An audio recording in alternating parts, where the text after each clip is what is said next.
그래도 이번에는 그런 겁니다. 삼성폰이 잘 나왔다는 어, 썰이 있어. PD 바꿨잖아요. 그래서 온누리 15로. 상품권으로 S25 산대잖아요. 뭐 하는 짓입니까? 운율이 상품으로 살 뭐 수 하는 있어요? 짓이야? 아무리- S25도 살 수 있어? 거의 뭐 전통시장 전통시장 내에 들어가 있는 휴대폰 대리점에서 대리점. 살 수 있어요? 그럼 그거 있잖아요. 조양마트라고 아세요? 양주 싸기로 유명한 마트. 면세점보다 싸요. 근데 이 조양마트가 전통시장 내에 있어요. 그래서 온누리 그러면- 상품권이 돼요. 어. 그 온누리 상품권을 사가지고 술을 사면 어마어마하게 싸게 살 수 있는 거예요 여기. 전통시장 안에만 있으면 다 살 수 있어요? 예를 들면 전통시장 안에 편의점이 들어가 있다. 안 되는 업종들 있을 거예요. 그러고 나서 이제 대기업 계열 뭐는 다 뺐겠지 기술적으로. 전통시장 안에 스타벅스가 들어가 있는 데도 있잖아. 경동시장? 거긴 저기인데 스타벅스는 직영점이라 그건 또 안 되고? 안 되겠죠. 아, 그건 대기업이 안 되겠구나. 네. 그 조양마트는 여기는 이제 술 사는데 어마어마하게 그래요? 싸게 살 수 있는. 온누리 상품권? 네. 본 적도 잘 없는데 최근 들어서 온누리 상품. 그 지류 상품권 종이는 잘 안 쓰죠. 그 나라에서 돈 대주는 거잖아. 금을 사건 휴대폰을 사건 관계 없는데 네. 왜 S25 사는 사람한테 나라 예산이 투입되어야 하느냐는 거죠. 애플 사는 사람한테. 아니 뭘 사는 사람에게라도. 시장에 들어있다는 시장에서 전통시장 근처에서 휴대폰 대리점 하는 분들을 돕자는 건데 네. 그게 휴대폰 대리점만 도와지는 겁니까? 라는 거지. 아니 물론 나라 돈으로 대기업을 도울 수도 있고 도우면 좋지. 도와주기 마련이고. 그래 뭐 반도체 산 조 단위로 세금을 아니 그럼 깎아준다는데. 뭐 나쁜 일은 아닌데 우선순위의 문제인 거예요. 우선순위에. 제가 항상 구조를 들여다보면서 우리나라는 목소리 큰 중산층들이 문제다. 마치 자기들이 서민인 줄 알고 눈높이는 높아져 있으니까 자기가 서민처럼 느껴지는데 그런 사람들이 정치적으로 목소리를 내니까 갤럭시 25 살려는 사람들한테 이 돈 뿌려지는 거잖아요. 우리 국민 아닌 건 아니지만 항상 예를 들잖아. 태어나 보니 천의 고아라서 정신 차려 보니까 보육원이야. 19살 되면 보육원에서 나와야 되는데 나올 때 우리 국민들한테 그런 애들한테 1,000만 원을 못 준다니까. 나라 돈이 없다는 이유로 운이 나빴을 뿐인데 살다가 운이 나쁜 거를 어떻게 보험으로 커버하겠어요? 그걸 고아 보험이라는 게 있습니까? 태어나 보니 고아인데 보험금 주세요? 그러니까 국가가 보험 역할을 해줘야지. 그러니까 그런 사람들부터 다 충분히 채우고 남은 게 있으면 삼성전자도 도와드려도 좋고 뭐 중산층 내 집 마련하는데 돈 보태줘도 좋고 하는 건데 중산층 내 집 마련할 때는 로또 당첨됐다는 이유로 막 몇 억씩 안겨주면서 그 국가가 가져갈 수 있는 돈이잖아요. 근데 왜 그렇게 태어난 애들은 돈 없다고 방치하는지 모르겠어요. 그거 그냥 표 때문에 하는 짓 아닙니까? 다? 그런 걸 보면 아유라고 그냥 혀를 차고 넘어갈 수도 있는데 가만히 생각해 보면 매우 분노스러운 거예요. 바꿔주세요. 뭐를요? 그런 거를 요즘 진우 형 화가 좀 많긴 해. 요즘도요? 많아지고 말하다가 더요? 내 처음에는 이런 가벼운 얘기 가벼운 얘기를 하다가 이야기를 하다가 얘기하다가 화내. 그 감정에 몰입되는 거지. 얘기하다가 그럴 때 보면 내가 티가 맞나 하는 생각이 들어요. 그죠. 그런 거 얘기하다가 F 같아 아무리 봐도. 얘기하다 갑자기 흥분해. 요즘 내 맨날 하는 일이 옆에서 워. 진이 하면은 알았어. 아우 참 좋은 됐어, 얘기 됐어, 하셨습니다. 됐어. 그렇지. 자, 다시 일상으로 돌아와. 이게 이상해. 요즘. 그럼 정신이 들어 이제. 그렇지. 내가 왜 흥분했지? 순간. 그게 뭐야? 저 사람도 집값 5억 올랐으니까 나도 그 돈 달라는 얘기잖아. 그렇죠. 아니 물론 주거는 안정시켜 드려야 되는데 왜 중산층 재테크를 해줘? 왜 그걸 국가가? 해주려고 한 건 아닌데 그런 이제 부작용이죠. 이상한 데로 나가버린. 그래도 하여튼 아직까지는 있어야 된다고 생각합니다. 뭐요? 청약제도. 청약제도 아니 저는 뭐죠? 사회초년생 이런 거 공정제. 재테크 강의해 주세요. 가면 그냥 처음부터 얘기해요. 이거 희망 고문이다. 청약제도에 목매달고 집셀 생각 하지 말아라. 아예 빨리 포기해라. 안 될 것 같으면. 이 로또는 당첨 확률이라도 있지. 똑같잖아요. 로또는 당첨 확률이 누가 사든 814만 분의 1이라는 확률. 근데 청약은 나는 집을 태어나면서부터 지금까지 한 번도 소유한 적이 없는데 나는 주택을 취득하면 생애 최초인데라고 생각해도 생애 최초 특별 공급이란 기혼만 해당이 되고 전년도 뭐 소득 이런 것들이 있어야 되니까 그건 아예 가능성조차 없는 거잖아요. 근데 그 제도를 잘 모르면 언젠간 되지 않을까라는 그 막연한 기대, 희망 때문에 내 집을 마련할 수 있는 시기, 능력이 됨에도 불구하고 그런 것들 계속 놓치고 있는 거죠. 그래서 그런 분들한테는 아예 빨리 포기해라. 청약 통장에 돈 넣어놓는 것도 그냥 일단 청약 제도를 운영했으니까 유지는 하되 우리 집값 6억 넘으면 뭐 안 해주고 9억 넘으면 뭐 안 해주고 하는 거 있잖아요. 네네네네. 단계적으로 네. 일단은 12억 이상짜리 집에는 청약 통장을 쓸 수 없도록 해야 돼요. 음. 12억 이상짜리 집을 사는 사람한테 왜 정부가 그 돈을 주냐고. 평균 이상? 그럼 지금 강남에서 막 30억에 분양해도 되는 거를 21억에 분양한다는 이유로 9억 먹으려고 그 쓰고 하고 있잖아요.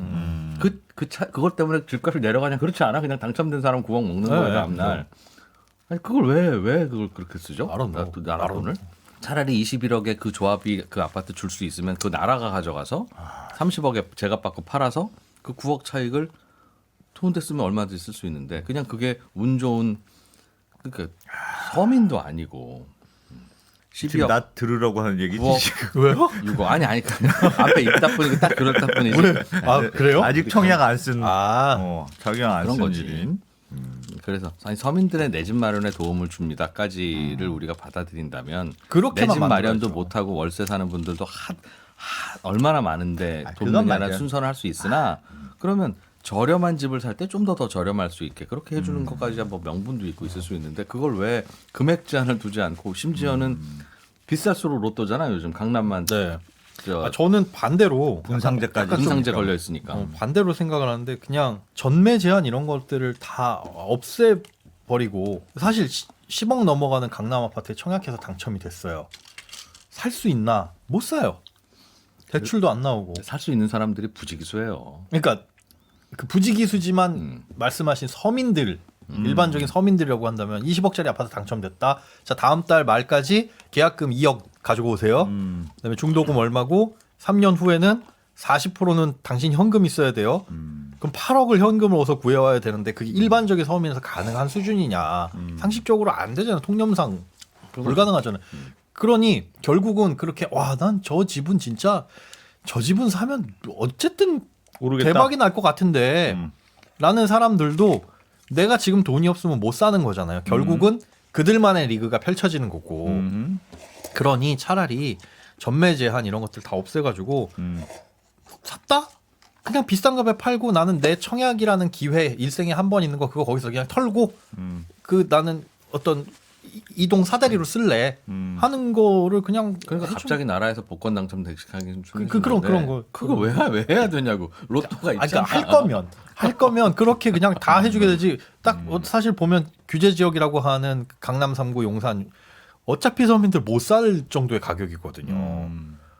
그러면 그렇게 서민들은 사지 마라고 하는 거를 문서화시키지 않았지만 현실적으로 살 수 없는 거라면은 결국은 그들에게 다시 돌아가는 건데 그러지 말고 그냥 당첨됐을 때 이건 로또입니다. 그냥 진짜 사돈의 8천까지 돈을 끌어모아가지고 빌려가지고 거기서 사셔가지고 시세 차익을 거두시든 아니면 그냥 분양권 전매하고 그 차익으로 부자가 되시든 그건 당신의 문이니까 당신이 알아서 하시고 그 돈으로 내 수준에 맞는 당첨된 서민들도 엑시스를 할 수 있게 네, 그냥 팔게 해줘라. 네. 만약에 제가 당첨이 됐어요. 30억짜리를. 그러니까 그런 당첨 쇼를 왜 하는 이게 어차피 지금 이제 당첨 쇼가 있으니 그걸 아예 없애지 않을 거라면 그래. 사실은 생각해 볼 만한 얘기죠. 그러니까 청약 제도는 좀 손을 봐야 되는데 그 손을 보는 게 늘 그러니까 근데 지금까지 근데 계속 쌓아온 분도 있고 그러니까요. 안 대표도 계시잖아. 그러니까 안 함부로 대표님 당첨될 없애. 때까지는 그냥 이제도 유지하고 없앨 수는 없어요. 안 대표 당첨되는 순간 그 다음 달부터는 이제도 없앱시다. 빨리 당첨이 좀 되세요 좀. 그 고르지 말고. 없어요. 돈이 없어요. 에이, 그 빨리 좀 없애야 돈이 되는데 없어, 자꾸 진짜. 그 이해관계자들이 아직 좀 기다리라고 그래서 계속 기다리고 있잖아. 주식도 망하고 뭐 다 막 금도 못 샀고 아 진짜 금은 내가 올리고 있는 것 같아. 금도 지금. 못 샀고 뭐 안 사셨어요? 사실 때 말씀해 주세요. 내가 의외로 영향력 있나 봐 지금. 코인은 자꾸 안 올라가고 금은 자꾸 올라가고 있어. 금 그 이후로 올라갔고 계속 오르죠. 한국에서 거래되는 그 금 ETF들이 있습니다. 금 ETF 내가 딱 관심 종목으로 넣어놨지. 있죠. 나도 말씀드릴게요. 근데 그 재테크에 계속 도움이 올랐어. 될 만한 얘기를 하나 가끔씩 또 해드려야지. 에이스. 아 그렇죠. 에이스. 에이스 뭐 어쩌고 에이스 KRX 금현물이라고 되어 있어요. 아 이게 엄청 올랐어. 근데 그 국내 금시세 따라 오늘도 4% 오르네. 이러면 안 돼. 이게 금시세를 따라가는 게 아니라 지금 그냥 사람들이 사서 올리는 거예요. 괴리율이 매우 높습니다. 이거 괴리율 어떻게 찾는 거야? 괴리율 종목 정보에 들어가면 있지. 네. 좀 찾으면 알려줘요. 순자산 오늘 가치. 지금 몇 프로 오르고 있어요? 그게 오늘도 한 4% 오르고 있는데 4%. 국제 어우. 금값이 이렇게 오르지 않았어요. 괴리율이 그게 국내 금 현물 따라가는 걸 수도 있잖아요. 어제 기준으로 나왔을 텐데 그 괴리율이 1.3% 정도 되네.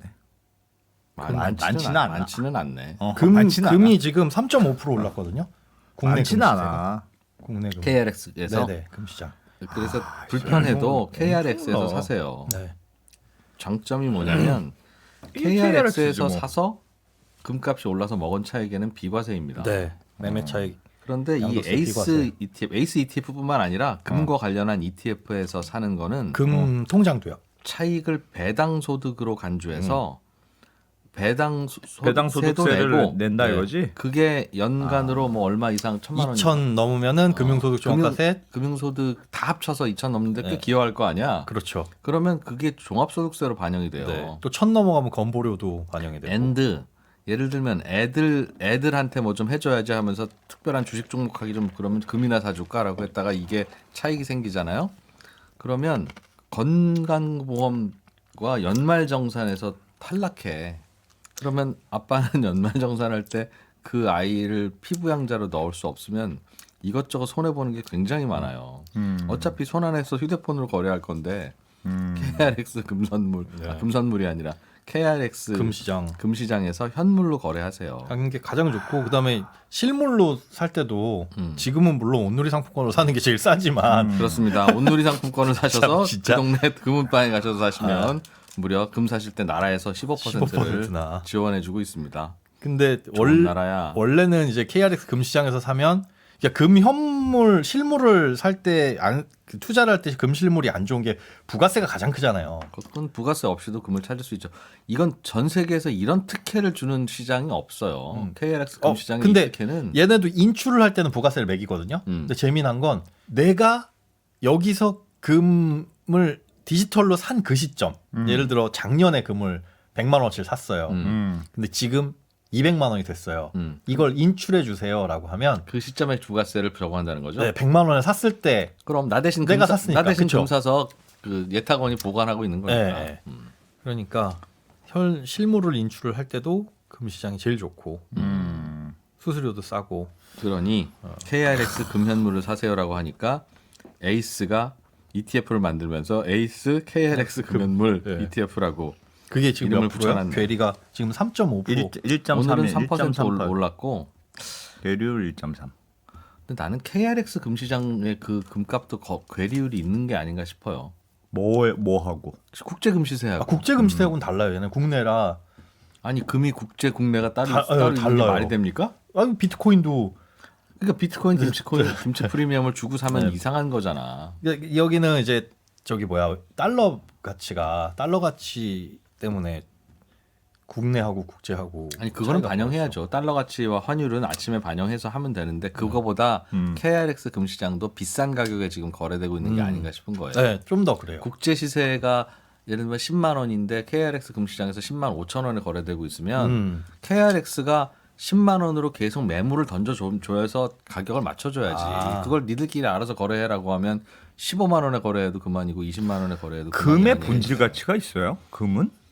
국제 시세가 본질 가치라고 보는 거죠. 그냥 지금 우리의 대화에서는. 사람들이 좋아하니까 좋은 거 비싼 거다. 그 얘기하다 보면 또 비트코인 얘기 나오는데 금과 비트코인의 차이가 뭔지 모르겠어. 금은 무거워요. 금은 반짝인다?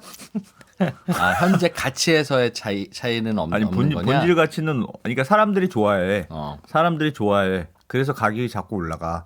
사람들이 싫어하면 가격이 떨어져. 그거 외에 본질 가치라는 게 있느냐? 금이. 금을 녹여서 뭘 할 수 있어요. 뭘 할 수 있을까? 금으로. 할 수가 없어요. 자랑. 자랑할 수 있죠. 금괴. 뿌듯.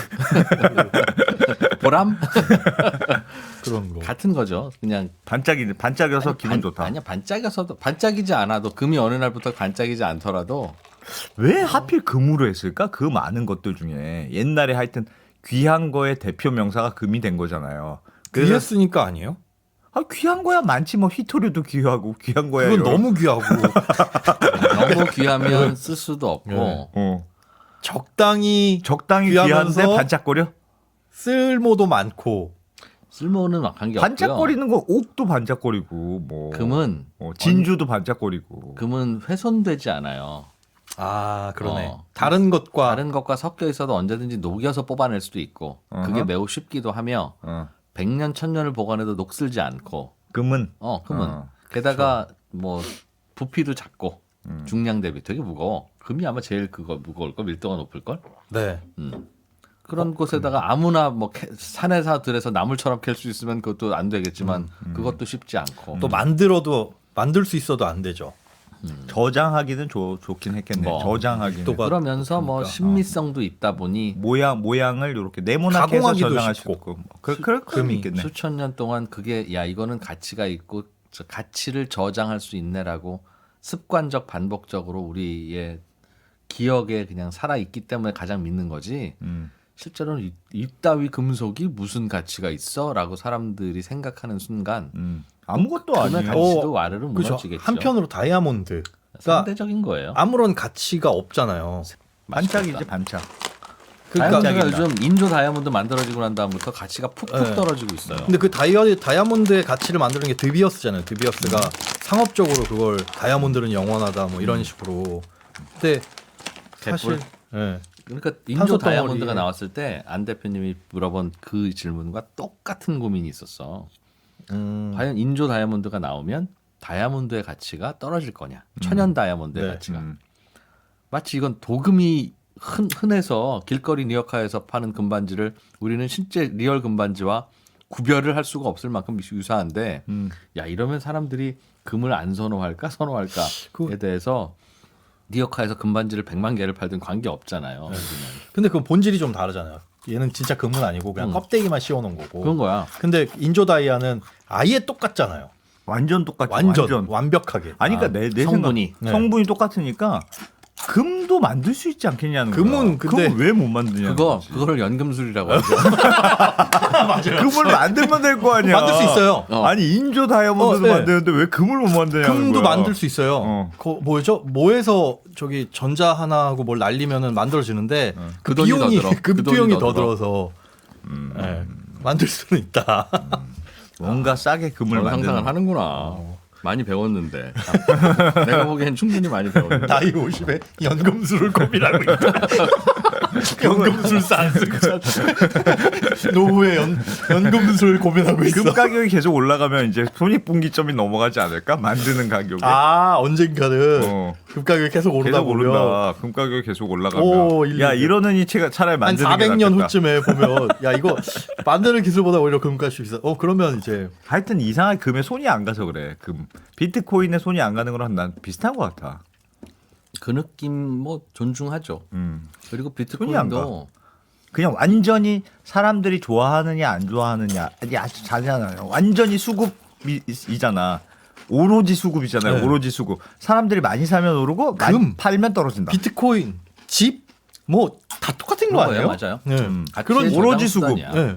그거를 원인을 찾고 이걸 분석해서 아니지. 집은 예를 들면 떨어져도 이 정도의 효용 가치가 있잖아요. 집이 주는 효용 가치가 있잖아. 그 이 가치가- 정도의 위치에 이 정도의 깨끗함에 이 정도의 편리함이면 그래도 떨어져도 요 정도 가격대는 나는 항상 살만해. 뭐 물론 그게 다 상대적이겠지만 네. 다 여러 가지 수급이 있겠지만 금은 완전 수급이잖아요. 완전 수급. 온리 수급, 네. 온리. 그렇죠. 비트코인이랑 완전히 똑같다는 거야. 그러니까 그야말로 그냥 감정적으로 사면 되잖아요. 감성 투자. 근데 집은 그 비트코인을 안 사면서 금은 산다는 게 이상한 거지. 사면 그거- 둘 다 사고 안 사면 둘 다 안 사지. 약간의 근데 그 비트코인은 그 금의 지위를 아직 못 가졌다고 생각하는 거고요. 저 같은 사람은 무슨 소리야? 똑같은데? 라고 생각하는 사람들이 꽤 있기 때문에 저 가격이 유지되고 있는 거예요. 근데 저는 아직 못 가졌다고 생각하는 뭐 몇몇 이유 중에 하나에 이제 나의 그 감정이 들어가 있는 거지. 나는 그 히스토리를 알잖아.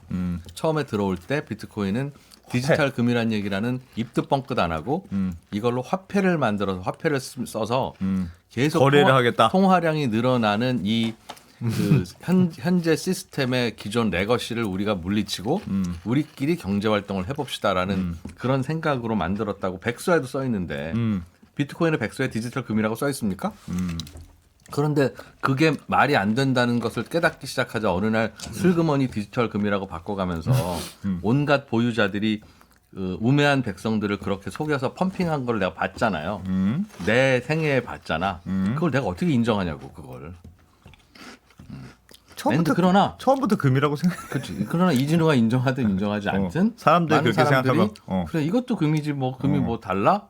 라고 그냥 금이 뭐 별게 받아들여지는 있어? 거예요. 그리고 당연히. 심지어 지금 그걸로 화폐 용도로 쓸 것이다라는 걸 기대하고 사는 사람들은 없잖아요. 그러나 이제 내가 저주하는 사람들은 저주까지 하면 안 되는데 속으로는 하고 있는. 본인들이 이해관계자는 이유로 비트코인에 대해서 이런 의문이 제기될 때마다 미국 정부가 뭐 어떻게 할 거다, 미국의 국채가 어떻게 된다, 뭐 스테이블이 어떻게 된다 하는 그런 혹세무민의 논리를 펴면서 근데 나름의 그 논리를 세우고 싶은 거 아닐까요?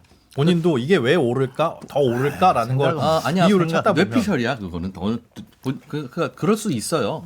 그럴 수 왜 없겠어? 그럴 수 있지 않을까라는 트럼프 어떤 같은 대통령도 나오는데 아니, 왜 그럴 수 없겠어? 그래, 그럴 수 있지. 생각이야 자꾸 달라지는 할 수 거지. 있는데 그 목적이 어떻게 될까라고 하는 그 탐구의 결과가 아니라 네.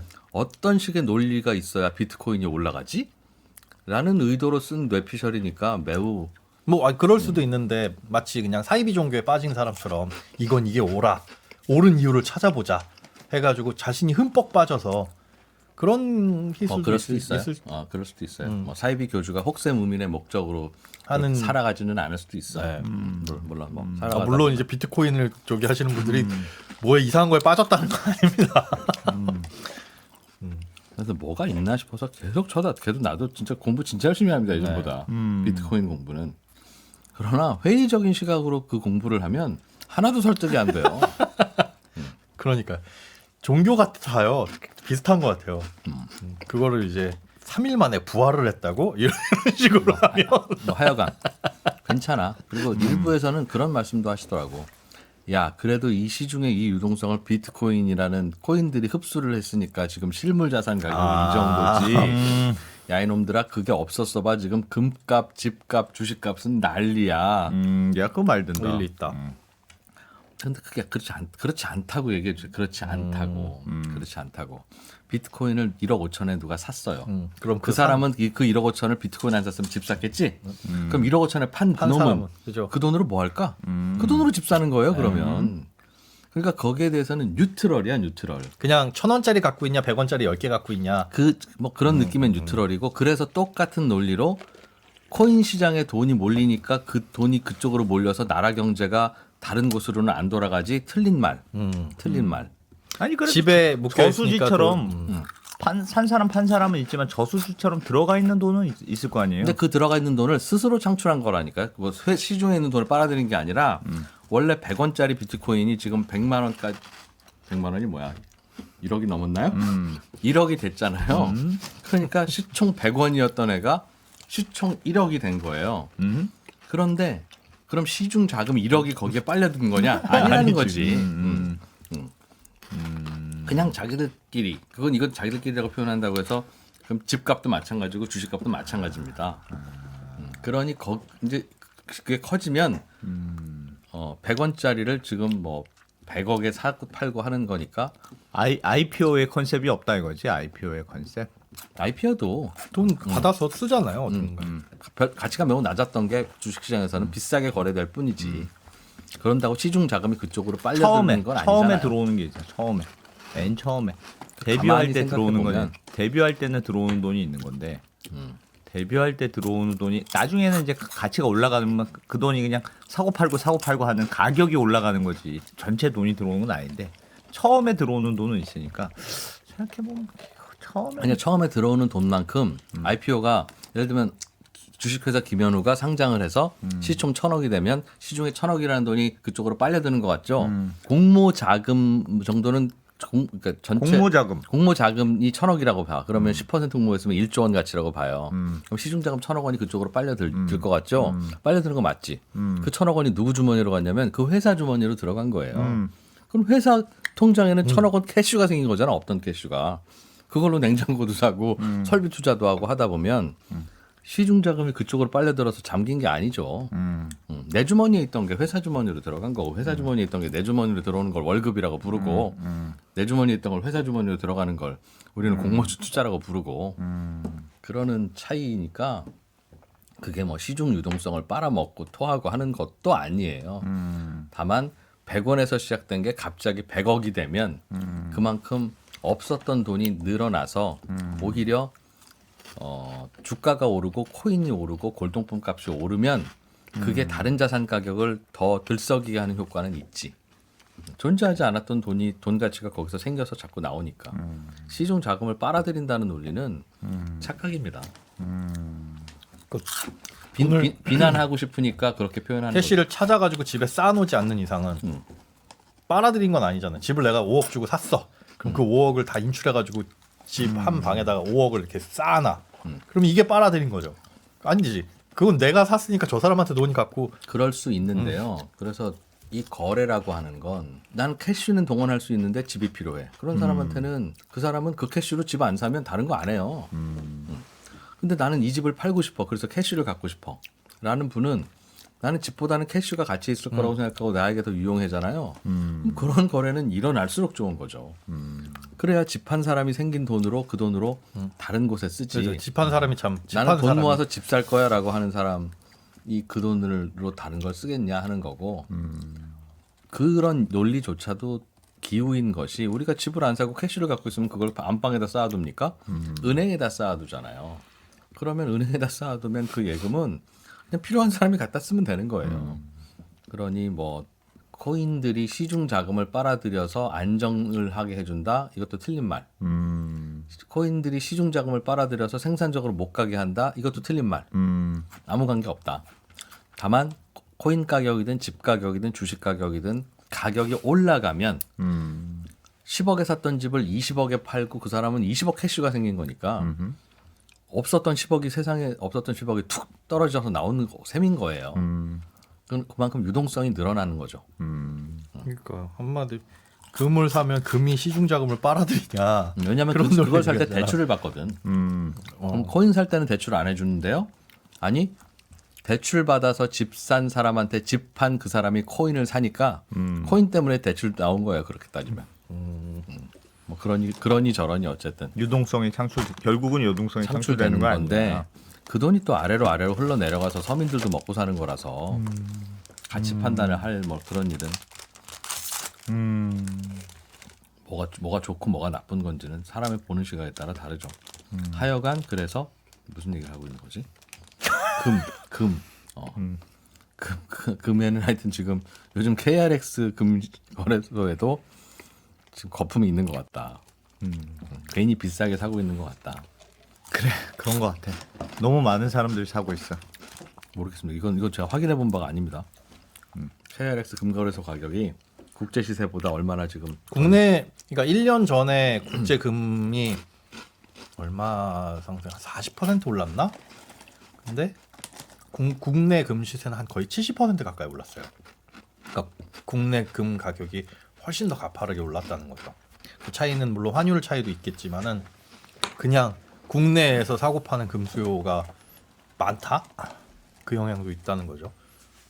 뭐 괴리라고 한다면 괴리일 수 있는 거죠. 국제 금 시세하고. 그렇지. 근데 똑같은 건데 그 말은 누군가가 그럼 해외에서 금을 수입해 와서 우리나라 시장에 팔면 그럼 그 차익을 먹으니 더 부지런히 수입해 올 거 아니겠습니까? 그 아비트리지 먹으려고. 그러면 자연적으로 이제 금액은 낮아지는 거고 이제 우리나라는 괜히 금을 더 수입하게 되는 건데 그걸 잘 모르겠어요. 지금 달러를 밖으로 내보내고 금을 갖고 오는 게 네. 옳은 거래인가? 그런데 참 그걸 잘 모르겠어요. 금을 수입하려면 어떻게 해야 되는 거예요? 금 수입업 신고하고 수입하면 됩니다. 아 그것도 왜요? 해보시게? 아니요. 왜 보통 보면 밀수 금 밀수하다가 뭐 적발되고 막 금괴. 네, 금괴 밀수하다가 그게 그 세금이나 이런 거 차이 때문에 그거 먹으려고 그렇게 밀수를 하는 거예요? 그런 거죠? 아 들어올 때. 네. 뭐 살 때는 면세, 뭐 팔 때는 세금 붙여서 그래서 홍콩에서 밀수해서 뭐 일본으로 갖다 팔고 부가세 붙이니까요, 금액. 그거 먹으려고.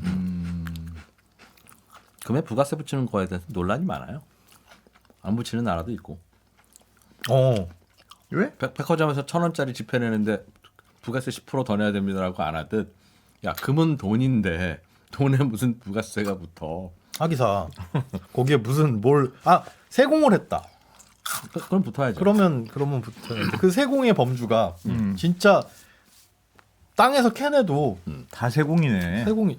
근데 배추도 그렇게 생각하면 그렇게 따지면 화폐도 뭐 세공이지. 뭐. 그러니까요. 아니, 그래서 찍느라고 힘들었어. 흰 우유에는 부가세가 안 붙고 네, 딸기 우유는 딸기우유는 부가세가 네. 붙잖아요. 흰우유도 따지고 보면 열심히 만든 엊그제 건데. 무슨 팩으로 쌌고 또. 엊그제 무슨 그 어디 해외 뉴스에서 봤는데 인도는 네. 인도도 그럴 거 아니겠습니까? 당연히 농산물은 세금이 없거나 적고 네. 농산물을 약간 가공하면 세금이 붙고 많이 가공하면 세금이 많이 붙고 그런데 이제 인도 기자가 재밌는 걸 찾아냈던데 인도에는 팝콘이 다양한 종류가 있대. 예. 그냥 캐러멜 팝콘 뭐 옥수수 이렇게? 튀겨서 그냥 종이봉지에 길거리에서 파는 그런 팝콘도 있겠죠? 네네. 똑같은 팝콘인데 그거를 무슨 팝콘 하면서 막 그 이런 새우깡 봉지 같은데 딱 상품으로 만든 팝콘도 있겠지. 네. 거기에 카라멜 팝콘도 또 있겠지. 네. 그러면 거기에 붙는 세금들이 다 다르다는 거예요. 다. 카라멜 팝콘은 우리 입장에서 보면 부가세가 한 20%가 부가세율이 달라요? 다르다는 거지. 심지어 우리 입장에서 보면 특소세가 붙은 거지. 뭐 몸에 안 좋은 단 팝콘을 뭐 이러니까. 그다음에 이제 우리나라로 치면 농심 같은 데서 파는 팝콘은 부가세 10% 붙고 똑같은 팝콘인데 길거리 노점상에 그냥 팝콘 튀겨서 종이봉투에서 팔면 야 이걸 가공으로 봐야 돼? 뭐 아니야 돼 하니까 또 낮은 세율이 있고. 야 팝콘 하나에 뭐 이렇게 세금이 달라?라고 이제 물으면 이제 조세 난맥상을 지적하는 사례로 볼 수는 있으나 뭐 깊은 고민의 산물이지. 부가세는 뭘로 보느냐에 따라서 다른 거 같긴 해. 귀금속 이렇게 뭐 반지 이런 거는 붙는 게 당연해 그렇게 생각되는데 금괴 그냥 그 자체로 유통되는 거 그러면 금 뭐 골드바 그런 거면 이게 부가세 붙는 게 맞나? 근데 그러니까 요즘은 그냥 그냥 금을 통화로 생각하진 않으니까. 금을 통화로 생각하진 않잖아요. 딱 비트코인 같아요. 비트코인을 통화로 생각하진 않지만 그냥 귀한 거라고 생각하는 거지. 귀한 거. 비트코인에 부가세 붙어 그럼? 귀한 거라고 생각하니까. 그래서 금과 비트코인은 뭐가 다르냐 하면 비트코인은 장점이라고 하는 게 야 금은 그래도 해외로 보낼 때 보내기가 불편하잖아요. 그러니까 막 밀수하다 걸리고 막 그러는 거잖아. 근데 비트코인은 자유롭게 보낼 수 있다. 이게 얼마나 장점이겠냐. 그러니까 단속해야 되는 거예요. 그러니까 해외로 돈을 막 보내는 거에 대해서는 모든 국가가 다 관리를 하고 통제를 하잖아요. 잘못하면 달러도 막 빠져나가거든. 근데 그게 무슨 장점이야 그게. 그게 장점으로 생각되는 사람들을 범죄자라고 부릅니다. 와 지금 그거 장점이라고 생각하는 사람들 전부 다 범죄자라고 몰았어요. 예스. 그걸 범죄자라고 부른다고. 그걸 실제로 실행하는 사람들을 범죄자라고 생각하고 이게 장점이 갖고 있어야 된다고 생각하는 사람들을 잠재적 범죄자라고 우리가 간주해야 되는 거라고요. 아들이 저기 미국에 유학 가 있는데 이걸 비트코인으로 보내가지고 어떻게 좀 저기를 아낄 수 있을까? 스위프트라고 하는 그 국제적인 공인된 은행들 간의 거래망을 통해서 돈이 오가면 시간도 많이 들고 수수료도 많이 드는데 그 이유가 뭐겠어요? 그 오가는 때마다 모든 오가는 돈을 왜 돈 보내요? 너는 누구예요? 진짜 김현우 맞아요? 넌 그동안 얼마나 보냈어요? 다 조사해서 각 나라 과세 당국, 금융 당국한테 그 신고하느라고 드는 비용인데 그 비용이 안 드니까 비트코인은 싸지. 그러니까 우리나라에서 무슨 연예인 중에 외국에서 온에서 돈 버는 거 받은 거 그렇게 안 보내고 코인으로 바꿔서 자기 나라로 보냈더니 쉽게 가더라라고 역시 비트코인은 뭐 탁월한 뭐라고 하는 걸 방송에서 그대로 내보내는 걸 보고 그랬었어요? 야 저거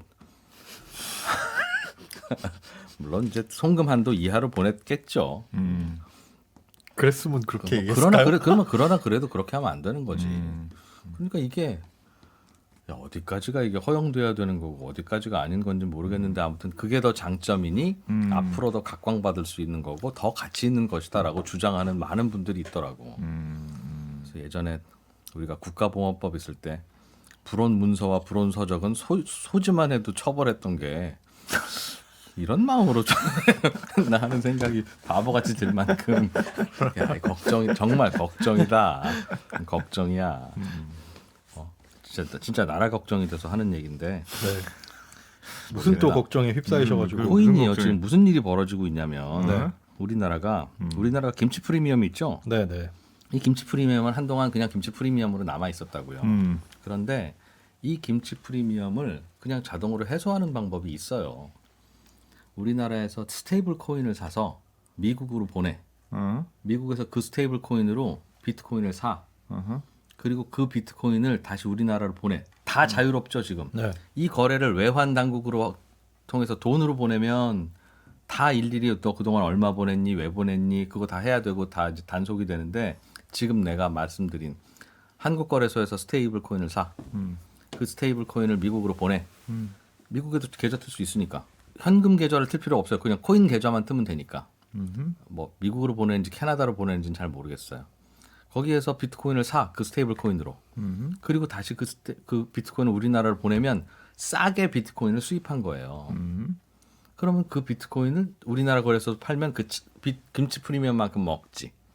그러니까 이 김치 프리미엄은 자꾸 해소되는 거예요. 스테이블 코인으로 김치. 그러다 보니 있다? 우리나라의 스테이블 코인은 월- 1테더가 1달러잖아요. 네. 전 세계 어디에서도 그렇게 거래되어야 맞고 그런다는 건데 우리나라는 그게 김치 프리미엄만큼 비싸게 거래돼요. 스테이블 코인도. 그러면 스테이블 코인이라는 의미가 없는 거 아니야? 아닌가? 달러에 그냥 그러니 1달러긴 한데 그러니 비싸게 사는 건가? 그러면 이게 안 붙어 있는 예를 들면 리플 같은 거를 사. 네. 리플을 미국으로 보내. 리플에도 붙어 있지 않아요? 그러니까 리플에도 곧 붙겠죠. 리플을 보내. 안 붙어 있는 안 거를? 붙어 있다면 그걸 다시 팔아서 스테이블 코인을 사. 그 스테이블 코인으로 비트코인을 사. 비트코인을 우리나라로 보내. 이런 식으로 프리미엄이 붙을 때마다 이제 우리나라로 계속 뭐가 들어오는 거냐면 비트코인 같은 것들이 우리나라로 수입돼 오는 거라고. 리얼 달러를 주고 그런 걸 사오는 거예요. 그 금액이 엄청나요. 요즘 엄청나. 우리나라 경상흑자로 1년에 1,000억 불 벌어봐야 다 이걸로 나가요. 지난달 15일부터 21일 일주일 동안 업비트, 빗썸, 코인원, 코빗, 고팍스 등 국내 5대 암호화폐 거래소에서 거래된 USDT 등 스테이블 코인 거래액만 59억 달러. 업계에서는 스테이블 코인을 해외 암호화폐 지갑으로 옮겨 덱스에서 트럼프 밈 코인을 거래한 것으로 추정된다. 그만큼 돈이 밖으로 나가는 거. 리얼 달러가 밖으로 나가는 거라고요. 그거를 사와야 되니까. 아니 물론 리얼 달러를 주고 금도 사오고 뭐 리얼 달러를 주고 석유도 사오는데 리얼 달러를 주고 코인을 사오면 뭐가 문제냐? 갖고 있다 코인값 오르면 그게 국위선양이고 국부가 올라가는 거 아니냐? 그걸로 구글 주식을 사든 애플 주식을 사든 똑같은 거 아니냐? 라는 말은 맞는데 나는 불안한 거지. 그냥 달러로 애플 주식 샀어요. 그러면 아유 고점에서만 안 사셨으면 좋겠다는 정도지만 그걸로 실체가 밈코인을 없는 걸 샀어요. 샀으니. 비트코인을 샀어요. 괜찮아 정말? 괜찮아? 빨리 팔면 되지. 괜찮아. 띵띵띵띵띵. 우리나라 거래소 안에서 자기들끼리 코인을 사고 팔면 코인이 오르든 내리든 김현우 지갑에 있던 돈 이진우한테 왔다가 이진우가 뭐 손해를 보면 안승찬한테 갔다가 우리나라 도박판이에요. 그러니까 강원랜드는 거래 대금이 아무리 많아도 괜찮아. 국부는 괜찮아. 그 안에서 피폐해지는 개인들이 문제지. 뭐 밤새도록 뭐 점당 얼마짜리를 치든 무슨 상관 있겠습니까? 그런데 김현우님이 해외 카지노에 가서 돈을 잃고 오면 이거는 달러 유출이라고요. 환전해서 나갔을 거 아닌가 봐. 그거 현대차가 자동차 수출해서 벌어들인 달러잖아요. 그러니 해외 카지노에 가서는 함부로 가면 안 되고 일단. 갔으면 따와야 되는 거예요. 가서 그런데 그 카지노에 칩을 갖고 와. 우리나라에. 그러면 이제 칩을 사오는 그러니까 거지. 칩을 사온다. 매국노야 매국노. 달러를 갖고 온 것도 아니고 심지어 거기서 거기 가서 잃고 와. 그럼 매국노네. 개인으로서는 합리적인 선택을 하는 거일 수 있으나 그게 뭐 해외에서 무슨 코인을 사든 무슨 상관이야. 개인은 국내 거래소에서 사든 해외 거래소에서 사든 무슨 상관이야. 일 수 있으나 외환 당국의 공무원들이 제정신이라면 이거는 관리를 해야 되는 겁니다. 어쩌려고 그래요. 어쩌려고. 달러 쇼티지 안 나봤어요? 이렇게 해서 달러 올려서 우리 수출에 도움되려고 그러는 건가? 정신 좀 차리셔야 됩니다 정말. 이란 얘기를 어디서 들었어? 나는 내 얘기를 지금까지 한 게 아니라 글쎄요. 지금까지 했던 글쎄요. 얘기는 누구도 그렇게 듣진 어떻게 않았을 다 겁니다. 누구한테 들은 이야기야. 내 생각엔 이만큼도 안 들어있고 누구를 만나시길래?